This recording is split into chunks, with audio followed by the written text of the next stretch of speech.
Ya, jadi seperti yang sudah dijelaskan tadi bahwa beberapa ER modelnya menggunakan crossfoot notation itu tidak mendefinisikan dengan jelas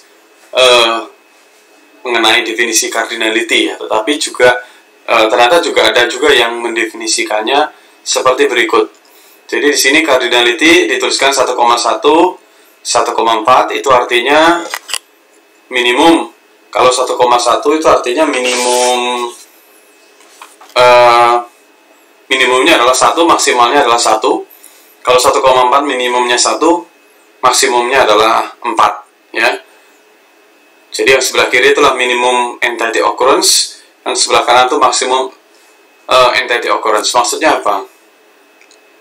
Maksudnya kita perlu melihat dalam beberapa slide ke depan. Nah, dalam penjelasan yang tadi, angka 1,4 itu angka 1,4 pada entity class itu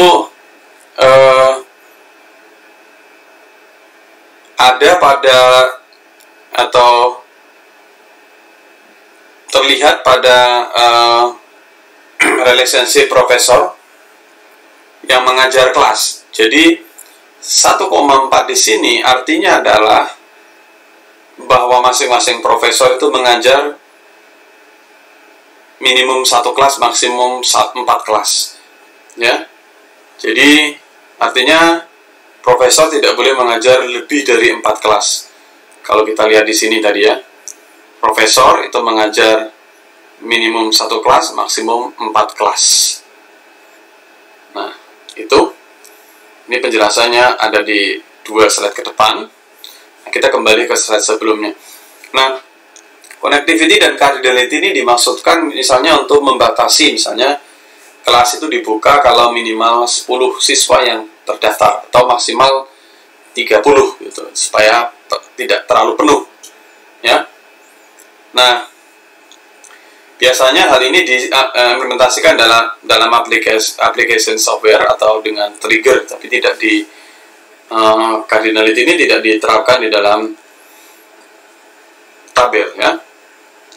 Jadi seperti yang kita lihat di sini tadi, ini cardinality ini 1,1, 1,4, dan connectivity itu menyatakan misalnya many to one, one to many, dan sebagainya. Ya. Jadi cardinality membahas mengenai minimum dan maksimum, ya, kejadian entity itu berapa. Apabila cardinality dituliskan sebagai 1,n, maka tidak ada batas atas, ya. Jadi dia bisa mengajar berapapun itu. Nah, kalau cardinality-nya 1,1, maka berarti ini sama saja bahwa masing-masing kelas itu hanya diajar oleh satu profesor, dan profesor mengajar satu kelas itu, ya. Itu kalau 1,1, jadi minimumnya 1, maksimumnya 1. Kalau 1,n, minimumnya 1 dan tidak ada batasan, ya. Dalam hal ini tidak ada batasan berapa banyak profesor mengajar.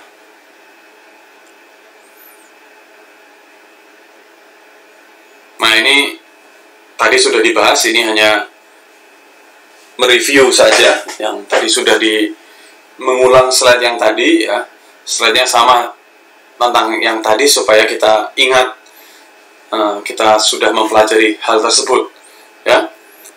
Kemudian karena berpijak dari slide ini akan materi berikutnya adalah materi-materi yang berhubungan dan sangat penting. Nah, berikutnya adalah ada namanya relationship participation. Jadi participation di dalam entity relationship itu bersifat opsional atau bersifat mandatori.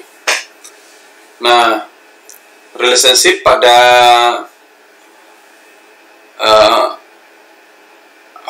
antar entity ini bersifat bidirectional atau dua arah.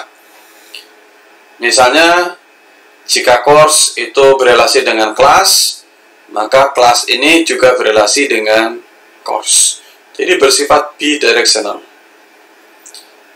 Nah, karena bersifat bidirectional, maka perlu menentukan connectivity dari relationship dari course ke kelas dan kelas ke course. Nah, kita sudah membahas banyak bahwa kalau tadi kan cardinality itu minimum atau maksimum. Sekarang kalau relationship participation, ya, itu relationship participation itu terkait dengan ya apakah itu cardinality, apakah itu juga connectivity. Ya, tetapi dari sini kita nanti akan melihat bahwa sebenarnya lebih dari masalah one to many, ya, atau many to one. Kalau yang tadi itu kan kita lihat tidak sekedar one to many atau many to one, tapi juga berapa maksimalnya. Nah, di sini kita nanti akan membahas mengenai bahwa sebenarnya bisa saja minimumnya 0, ya. Minimumnya misalnya tidak ada gitu. Nah, ini akan kita bahas pada slide berikutnya, ya, pada video berikutnya. Terima kasih.